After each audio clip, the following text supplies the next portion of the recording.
नमस्कार दोस्तों। कहानी शुरू करने से पहले मैं आपको ये बताना चाहती हूँ कि अगर आप मोरल एंड मोटिवेशन कहानी सुनना पसंद करते हैं तो आप मेरे दूसरे चैनल एम्पावर द लाइफ पर आ सकते हैं। आपका वहाँ स्वागत है। द गोल्डन स्टोरीज में आपका स्वागत है। आइए सुनते हैं पद्मा सचदेव की लिखी कहानी बू तू राजी। रामनगर के मोड़ पर पहुंचते ही तांगे खड़े हो गए। खड़े होने से पहले घोड़े ने आगे पीछे होकर तांगे को अच्छी तरह झिंझोड़ दिया। तांगे के भीतर पर्दे में बैठी बुआ रानियां होशियार होकर बैठो। बुआ मसा छोटी और बुआ पतू बड़ी, एक 9 बरस की, दूसरी 11 बरस की। दादी जी की इच्छा थी दोनों पोतियां एक ही घर में जाए ताकि उदास ना हो। उन दिनों राजपूतों के एक तबके की बेटियां शादी हो जाने के बाद फिर कभी मैके ना आ सकती थीं। विदाई के बाद मैके वाले चंदन की लकड़ी दहेज में देते थे ताकि मृत्यु के समय मैके वालों की ओर से चिता में डाली जा सके। दोनों लड़कियां दहेज और चंदन की लकड़ी लेकर मैके से विदा होकर आ गई थी और अब ससुराल जा रही थी। इस उम्र में ससुराल का कोई अर्थ नहीं होता था, पर दूसरी जगह जाने का चाव तो होता ही है। जम्मू से ये काफिला मुंह अंधेरे चला था। 8-9 घंटे बाद उधमपुर से रामगढ़ के मोड़ तक पहुंचा। इससे आगे तांगे के जाने का रास्ता नहीं है, पहाड़ी इलाका है, इसलिए पालकियां ही बड़े आराम से आ पाती हैं। तांगे खड़े हो गए तो मसा ने पतू को कहा, दीदी लगता है पहुंच गए हैं। पतू ने अपना सालू सीधा करके बाहों में पड़े कलीरे उठाए और गोद में रख कर बोली, नहीं मसा, अभी रामनगर दूर है। पुरोहित जी कह रहे थे आज रात हमें झनुनता गांव में काटनी होगी, फिर सुबह आराम से नाश्ता वगैरह करके चल देंगे। तांगा सिर्फ उधमपुर तक ही आता है, आगे का सफर पालकियों में तय होगा। अभी तो रामगढ़ का मोड़ ही आया है। दीदी पालकी में हमें बड़े झूले मिलेंगे ना? सुबह से तांगे में ही बैठे हैं, पीठ में दर्द हो रहा है। दीदी मुझे भूख भी लगी है और प्यास भी। इतने घंटे तांगे में बैठे बैठे कितना थक गई हूं मैं। तुम तो सोती ही रही, मैं तुम्हारी गर्दन बार बार सीधी करती रही हूं, ना करती तो तुम गिर जाती। उम्र तो पतू की भी 11 बरस ही थी, पर वे मसा से 2 बरस बड़ी थी। उसने हमेशा मसा को जिंदा गुड़िया की तरह गोद में खिलाया है। बड़ी बूढ़ी की तरह उसने माँ से कहा, माँ जी कहती हैं ससुराल में भूख प्यास सहन करनी होती है, हर समय भूख भूख नहीं करना। मसा हैरान होकर पूछने लगी, क्या हमारी ससुराल में हमें पेट भर खाना भी ना मिलेगा? पतू को रोना आ गया, पर उसने मसा को डांटते हुए कहा, पागलों की तरह पग मत कर, अपनी ससुराल के बारे में इस तरह नहीं कहते। बापूजी ने हमें खाते पीते जमींदारों के घर दिया है। माँ जी कह रही थी उनके घर में दूध दही की कमी नहीं। 3 कोठरियां तो भूसों से भरी ही रहती हैं, जमीन भी बहुत है, गाय गोरू खच्चरें भैंसे और फिर मर्दों के घोड़े। तांगे के पर्दे के बाहर कुछ आवाजें सुनाई पड़ रही थी। पतू ने मसा को कहा, नाइन और कहारिन आ रही लगती हैं। तभी पतू की नजर मसा के कलीरों पर पड़ी। उसने गुस्सा होते हुए कहा, यह क्या, तुमने फिर नारियल खा लिया? लगता है जब मैं सो रही थी तभी तुमने दाव लगाया होगा। मसा को हंसी आ गई। उसने मचल कर कहा, दीदी सच बताऊं, पहला नारियल तो मैंने कंडोली नगरोटे के पास पहुंच से ही खा लिया। दूसरा मैंने तब खाया जब घोड़ा झज्जर कोटली की चढ़ाई कर रहा था। दीदी तुम उस वक्त तांगे की सीट पकड़कर घोड़े को देख रही थी, नहीं तो मैं तुम्हें भी नारियल खाने को दे देती। पता है, यह कलीरा बुआ मखनों ने पहनाया था, मैंने देखा था। उसका नारियल बड़ा पुराना था, तो भी बड़ा मीठा था। पतू ने मसा को प्यार भरे गुस्से के साथ आंखें दिखाई। तभी नाइन ने पर्दा उठाकर कहा, नीचे उतरो बुआ रानियों, शाबाश, पालकियां आ गई हैं, उनकी ओट में मुंह हाथ धोकर ताजा दम हो जाओ। करनेलिनी ने बड़ी दूर दिया आपको। चलो चलो, कहार भी हाथ मुंह धोने चले गए हैं, अभी वहां कोई नहीं है। मियाँ जी ने 2 पालकियां मंगवाई हुई हैं। बुआ मसा ये सुनते ही कपड़े संभालती संभालती रोने लग गई। उसने कहा, मैं पालकी में नहीं बैठूंगी, दीदी के साथ बैठूंगी, अकेले में मुझे डर लगता है। पतू ने नाइन को कहा, पुरोहित जी से कहो हम दोनों एक ही पालकी में बैठेंगी। जम्मू के प्रसिद्ध जनरल रौनक सिंह की दोनों बेटियां एक ही घर में ब्याहकर जा रही थीं। दोनों दामाद फौज में थे। घर बड़ा समृद्ध और डुग्गर में भी स्वर्ग कहलाने वाले गांव रामनगर में था। भरे पूरे घर में बेटियों को खाने पहनने का सुख होगा। इकट्ठी रहेंगी तो हमें भी संतोष रहेगा। दोनों पालकी में बैठी तो कहारों ने कहा, ज्यादा हिलना डुलना नहीं, दोनों आमने सामने बैठ जाओ, पहाड़ी इलाका है, चढ़ाई उतराई भी बहुत है। चढ़ाई में आगे की तरफ बोझ रखना और उतराई में पीछे की तरफ। पालकी में कपड़ा ऊपर नीचे होने लगा। मसा ने देखा तो हंस पड़ी। उसे बड़ा अचंभा हुआ। उसने कहा, दीदी, पालकी का कपड़ा सांस ले रहा है। पतू ने कहा, आराम से बैठो, डोली ना डोले, कहारों को धक्का ना लगे। मसा ने पतू को पूछा, बापूजी ने हमें कितने ट्रंक दिए हैं दीदी? उनमें वह सुत्थन भी है जो महारानी ने माजी को दी थी, है ना? अरे गुलबदन की सुत्तन मैं लोहाड़ी के त्योहार पर पहनूंगी। पतू ने कहा, जो तेरा मन हो पहनना, पर अभी सुत्तन तुम्हें बहुत बड़ी होगी। अरे दीदी, पालकी के कपड़े में एक सुराख तो है, पर उससे पूरे पहाड़ नहीं दिखाई देते। कितनी सुंदर पहाड़ है, क्या जरा सा पर्दा हटाकर देख लूं? पतू किसी दाना की तरह बोली, अब तो सारी उम्र यही पहाड़ देखने हैं, आराम से यहीं बैठी रह। मसा ने पूछा, दीदी, बात करने से तो डोली नहीं डोलती ना? पतू को हंसी आ गई। उसकी छोटी सी बहन हमेशा से सवाल करती है। मशा शय पाकर फिर पूछने लगी, दीदी, माँ जी कहती है राजाओं की बेटियां ब्याही जाती हैं तो दहेज को झंडे लगते हैं, भला हमारे दहेज को क्यों नहीं झंडे लगे? पतू ने उत्तर में कहा, एक झंडा 1 लाख रुपए के दहेज के पीछे लगता है। हमारे बापूजी के पास 1 लाख रुपया कहाँ है? मसा कुछ उदास हो गई।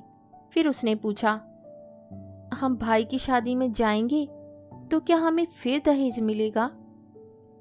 नहीं मुई, दहेज तो एक ही बार मिलता है। वैसे भी अब हम कभी मैके नहीं जाएंगे। तुमने देखा नहीं, छोटी पिटारी में चंदन की लकड़ी डालते समय माँ जी किस तरह रो रही थी। अब हमें कोई लकड़ी देने भी ना आएगा। हम हमेशा के लिए विदा कर दी गई हैं। उसकी आंखें भर आई। उसने घूंट भरकर याद किया, माँ ने कहा था, मसा के सामने रोना नहीं मेरी बच्ची। यह तो अभी यह भी नहीं जानती ससुराल क्या होती है। मसा को गुस्सा आया। उसने कहा, यह मुआ ससुराल कैसा रिवाज है? पतू ने नाराज होकर कहा, ये गाली कहाँ सीखी? ससुराल जाकर क्या हम गाली देंगे? अच्छा नाम होगा बापूजी का। मसा चुप लगा गई, पर कितनी देर चुप बैठती। उसने बात को उड़ाते हुए पूछा, दीदी, हम अपने दूल्हे को कैसे पहचानेंगे? मुझे तो किसी ने जीजा जी का मुंह भी नहीं देखने दिया। पतू ने गंभीर होकर कहा, ससुराल जाकर भी तुम उनके सामने नहीं पड़ोगी, वह तुम्हारे जेठ हैं। मसा हैरान हुई। उसने पूछा, तो दीदी तुम क्या लगोगी? पतू ने बचपन से मसा को गोद में खिलाया है। उसे उसने गले लगाकर कहा, तुम्हारी तो मैं दीदी ही रहूंगी मसा। पालकी जरा सी हिली तो कहार चिल्लाए, ओ बुआ रानिया, आराम से बैठो, हिलो नहीं। नाइन और कहारिन एक ही खच्चर पर लदी हुई थी। वे भी चिल्लाई, ए बुआ, हिलना नहीं, आराम से बैठो। शोर सुनकर आगे जाते दूल्हे भी मुड़कर देखने लगे। पतु पालकी में बने सुराख से देख रही थी। दोनों दूल्हे सुंदर, जवान, होशियार लग रहे थे। पतु ने सोचा, पता नहीं बड़े दूल्हा कौन होंगे। उसे शर्म आ गई। धीरे धीरे दोनों की आंख लग गई। पहाड़ से बहता पानी राह में से जाकर खड्डे में गिर रहा था। एक कहार का पैर फिसलते फिसलते रह गया। कहारों ने आगे खुली जगह देखकर वहां डोला उतार लिया और फिसलने वाले कहार को गाली देने लगे। मुए, अभी तो तुमने 16 मकई की रोटियां खाई थी, क्या भूखे थे? सभी हंसने लगे तो दोनों लड़कियां पालकी में जग गई। उन्होंने देखा पालकी जमीन पर रखी है और कहार बातें कर रहे हैं। मसा ने कपड़ा उठाकर कहा, दीदी देखो, कितने पहाड़ हैं, दरिया भी है। पतु एकदम जगाने से डर गई थी। जरा सा संभलते ही कहने लगी, क्या दरिया नहीं देखा? क्या तवी से सुंदर है? पता नहीं देवी का है या तवी। पतु ने सुराख में से देखा। जरा सा आगे मोड़ पर दोनों दूल्हे सिगरेट फूंक रहे थे। एक खूब जोर से सिगरेट का कश लेता, फिर दूसरे को दे देता। दोनों मुस्कुराने लगते। दोनों नए नए सिगरेट पीने वाले लगते थे। बर्तनों से लदी खच्चर ने गर्दन घुमाई तो बड़े पतीले के साथ बटलोई दुनकने लगी। कहार बातें कर रहे थे। जगानू गांव दिखाई देने लगा था। वहां से झनुनता गांव जाएंगे, फिर झनोत्तेरो के बावड़ी में नहाएंगे। वहां मंदिर भी है और समय भी, रात वहीं काटेंगे। बड़े मियाँ कह रहे थे। मसा व पतु सुन रही थी। मसा ने पतु को कहा, दीदी हम भी बावड़ी में नहाएंगे ना? पतु ने कहा, मसा, हम कहीं सराय में ही कमरे के अंदर नहाएंगे। हम बावड़ी में थोड़े नहा सकती हैं। हम तो दुल्हन हैं। सब बाराती होंगे, दूल्हे और उनके रिश्तेदार। हम तो कमरे से बाहर ही नहीं निकलेंगे। जगानू में पातलियों की ढक्की उतरते हुए भी बुआ रानियां डरती रहीं। माँ कैसी जगह ब्याह दिया हमें। उन्होंने महसूस किया पर कहा कुछ नहीं। सफरी हुक्का पीहर कहारों की थकावट भी उतर गई थी। फिर पालकी उठाकर चलने लगे। रास्ते में जहां भी पहाड़ी पर कोई घर होता, छोटे छोटे बच्चे घरों से निकलकर आंगन में खड़े होकर नाचने लगते। नई दुल्हन, नई दुल्हन। रात को झनुनता गांव में सब ठहरे। ऊपर के कमरे में औरतें और नीचे मर्द। सुबह नहा धोकर खाना बनाने वाले चूल्हे सुलगाकर बैठ गए। दूध आ गया। खमीरी रोटियां गरम की और कयूर सिकने लगे। सब रामनगर की बातें कर रहे थे। सबने डटकर नाश्ता किया और धीरे धीरे पहाड़ी रास्ता चढ़ने लगे। कठिन पहाड़ी रास्ता और खड्डों से निकलते निकलते कहार बीच में ताजा दम होने के लिए रुकते तो मसा और पतु भी डोली की ओट में बैठकर ठंडी हवा में खिल उठती। भौवें उतारने वाले घर में एक पुराना बूढ़ा खास रहा था। अभी ससुराल की दहलीज लांघने का मुहूर्त ना था। सब लोग उस पहाड़ी घर के दलान में पसर गए। मसा और पतु को नाइन व कहारिन पिछवाड़े बनी एक कोठरी में ले गई। वहां एक पहाड़ी नाला बह रहा था। नाइन ने कहा, बुआ, तुम लोग नहा धोकर कपड़े बदल लो, अभी ससुराल जाने का मुहूर्त नहीं हुआ। नाइन की नजर मसा के कलीरों पर पड़ी। कोड़ियों के नीचे से सूखे नारियल गायब थे। हे भगवान, कोड़ियां तो हैं पर नारियल गायब। नंदे कलीरे उतारेंगी तो क्या सोचेंगी। ये कोड़ियां मैं अपने झोले में डाल लेती हूँ, नहीं तो सभी कहेंगे भूखी बहुएं आई हैं। कहारिन बोली, तेरा पेट तो खूब भरा है, तभी तो कोड़ियों पर नजर गई है। चलो बुआ रानियों, कुछ थोड़ा सा चख लो। कहाँ नई बहुओं को कयूर मिलेंगे, पर थोड़ा सा कोर ही लेना। कहीं दूर से बधाइयां गाई जा रही थी। पहाड़ों में आवाज दूर से भी साफ सुनाई देती है। कहते हैं पहाड़ भी साथ गाते हैं। ससुराल ऊपर पहाड़ी पर थी, पर आवाजें जैसे चांदनी में छन कर आ रही थी। न्योरा बज्जे लाला पलंगे दे पावे, छुनकनी मुनकनी बोटी लेई आवे, अज सुहामनी रात कले हार न्योरा बज्जे। दोनों लड़कियां एक दूसरे को देखने लगी। ब्याह हो जाने के उत्साह के साथ साथ एक भैं भी सिर उठा रहा था। फिर ससुराल की ढक्की चढ़ते, पुनिया पर पैर रखते, ड्योढ़ियों तक पहुंचते पता ही नहीं चला क्या हो रहा है। फौजी बाजा, कोई डोगरी, पहाड़ी धुन बजा रहा था। रुपयों की होली में और गुल्लरे की पटलोई में हाथ डालते समय स्त्रियों का मंगल गान कान में पड़ रहा था। तेरे सहोरे ने लाड़ लड़ाइयाँ, दम में बोरिए हथ पो आइयाँ। मुंह जुठराने के लिए कयूरों का थाल आया तो मसा को याद आया, खाना नहीं है, बस जरा सा छूना भर है। अब भूख भी किसे रही थी, वैसे भी थकान और नींद के मारे बुरा हाल था। इसके बाद बेहोशी में ही दोनों ने कोई 50 जोड़ी पांवों पर माथा नवाया। देवर की गोद में बैठने की रस्म होने लगी तो औरतों ने कहा, देवर जी भौजाई भी है और साली भी, बस बैठ जाओ गोदी में। सब हंसने लगी। दुनिया बस गई। इस शादी के 15 बरस बाद जम्मू से फिर एक बुआ रानी चनेनी के राजा के संग ब्याही गई। महाराजा प्रताप सिंह की बेटी को महाराजा हरि सिंह ने 15 झंडों का दहेज दिया। फिर बहन की पालकी के आगे खड़े होकर पूछा, बुआ रानी कोई कमी तो नहीं रह गई? बुआ रानी की भर्राई सी आवाज बड़ी मुश्किल से समझ आई। उन्होंने हाथ जोड़कर कहा, मुझे बुलाना महाराज। महाराज ने हाथ जोड़ते हुए कहा, कल रात का भात आप यहीं खाना। चमत्कार हो गया। राजपूतों की ब्याही बेटियां अब मैके भी आ सकेंगी। रास्ता खुल गया। महाराजा हरि सिंह जी के गुणगान होने लगे। खबरें सब जगह फैल गई। मसा और पतू के भाइयों ने भी सुनी तो घोड़े कस लिए।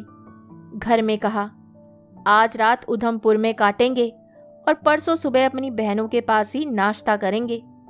घोड़े दौड़ने लगे, कुछ ख्यालों में, कुछ सड़कों पर। रामनगर में अभी ये खबर ना पहुंची थी। सुबह काम में गोरू खोलकर गए तो मसा और पतू दोनों बहनें पिछवाड़े जाकर गोबर पाथने लगी। मसा एक आह भरकर बोली, बड़े भैया की रानू भी ब्याहने लायक हो गई होगी। हमारी तो दोनों बेटियां ब्याही गई, इसे भी अच्छा घर मिल जाए। पतू ने कहा, सुना है भाभी जी के मैके वाले राम बन के बड़े साहा हैं, बड़े रसूख वाले हैं। अच्छे लड़कों की क्या कमी है? मसा को जैसे कुछ याद आया।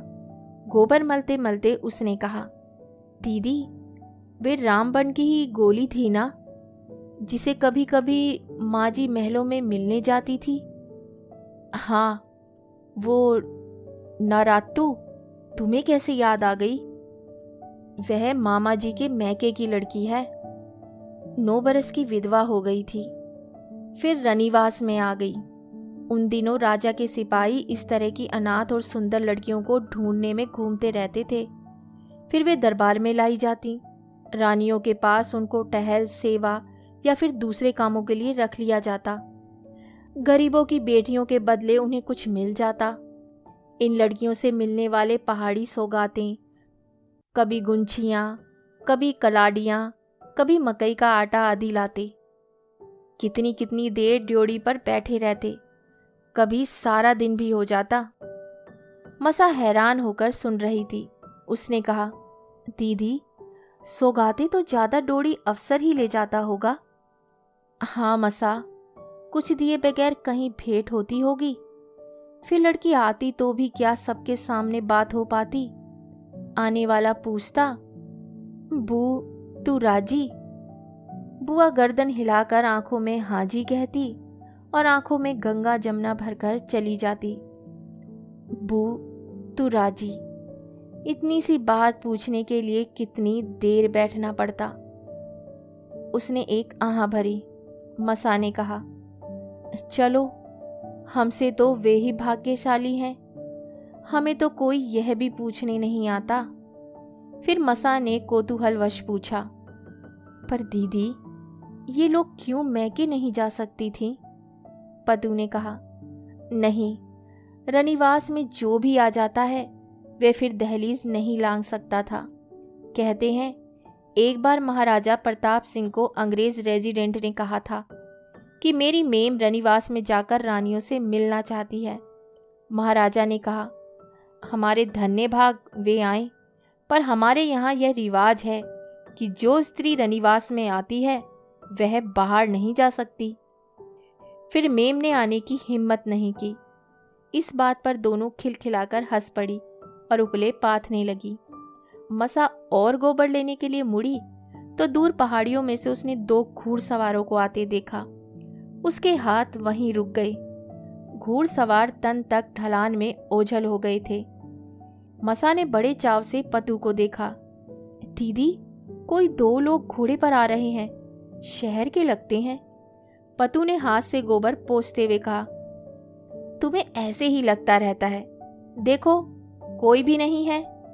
उसी वक्त घुड़सवार फिर चढ़ाई पर आ गए थे। सूरतें तो पहचानी ना जाती थी, पर केसरी पगड़िया दूर से दिखाई दे रही थी। पतू ने खुश होकर कहा, उनके कंधों पर बंदूकें भी हैं, चलो, आएंगे तो हम भी अपने घर का हाल चाल पूछेंगे। मसा ने घबराकर कहा, देखो दीदी, सूरज कहाँ आ गया है, अभी हमें नहा धोकर रसोई भी बनानी है। आज बापूजी भी उधमपुर में आ जाएंगे, कामे भी उनके साथ है, खाना जल्दी तैयार होना चाहिए। फिर उसकी नज़र अपने आप रास्ते पर घूम गई। पहाड़ी चढ़ते उतरते घुड़सवार चांद की तरह कभी नजर आते, कभी ओट में हो जाते। अब घुड़सवार इस तरफ आ रहे थे। पतू ने देखा तो उसके हाथ से उपला गिर गया। उसने घबराए हुए स्वर में कहा, मसा, ये तो भाई लगते हैं, सारी शक्ल बापू की तरह है। हे राम, अगर राजा को पता चल गया तो क्या होगा? मसा उधर ही देख रही थी। उसने कहा, देखो, छोटे पंडित को कुछ पूछ रहे हैं और उसने हमारे घर की तरफ इशारा किया है। हाँ मसा, ये हमारे भाई हैं, हमारे माँ जाए। दोनों घबरा गई। भाई क्या सोचते, जनरल की बेटियां उपले पाथ रही हैं, राजा से चोरी आए होंगे तो पता नहीं क्या सजा मिलेगी। हे राम। अब घुड़सवार चले तो इन्होंने भी जी भरकर उन्हें देखा, फिर एक दूसरे का हाथ कसकर पकड़ा और पहाड़ी से छलांग लगा दी। अभी आप सुन रहे थे पद्मा सचदेव की लिखी कहानी बू तू राजी। ये कहानी उस समय की है जब जम्मू कश्मीर में यह परंपरा थी कि लड़कियों की शादी के समय जो दहेज दिया जाता था, उस दहेज में लड़कियों की अर्थी का सामान भी साथ दे दिया जाता था, और साथ ही अगर उनके मायके से ससुराल में कोई मिलने जाता तो उसे दंड दिया जाता था। बड़ी ही विचित्र परंपरा थी। साथ ही इस कहानी में बहुत से शब्द आपको डोगरी भाषा के मिलेंगे। साथ ही साथ लेखिका ने उस समय की एक स्त्री की मनस्थिति को बाखूबी दर्शाया है। जब लड़की के मायके से कोई गलती से उसके ससुराल आ जाए तो वे खुश होने की अपेक्षा किस प्रकार शोक के सागर में डूब जाती है। एक तरफ वे उनसे मिलना चाहती है किंतु डरती भी है। शुक्र है कि आज के समय में ये परंपरा लुप्त हो चुकी है। तो इसी के साथ मैं आपसे विदा लेती हूँ और कल फिर मिलती हूँ एक नई कहानी के साथ। तब तक के लिए अलविदा।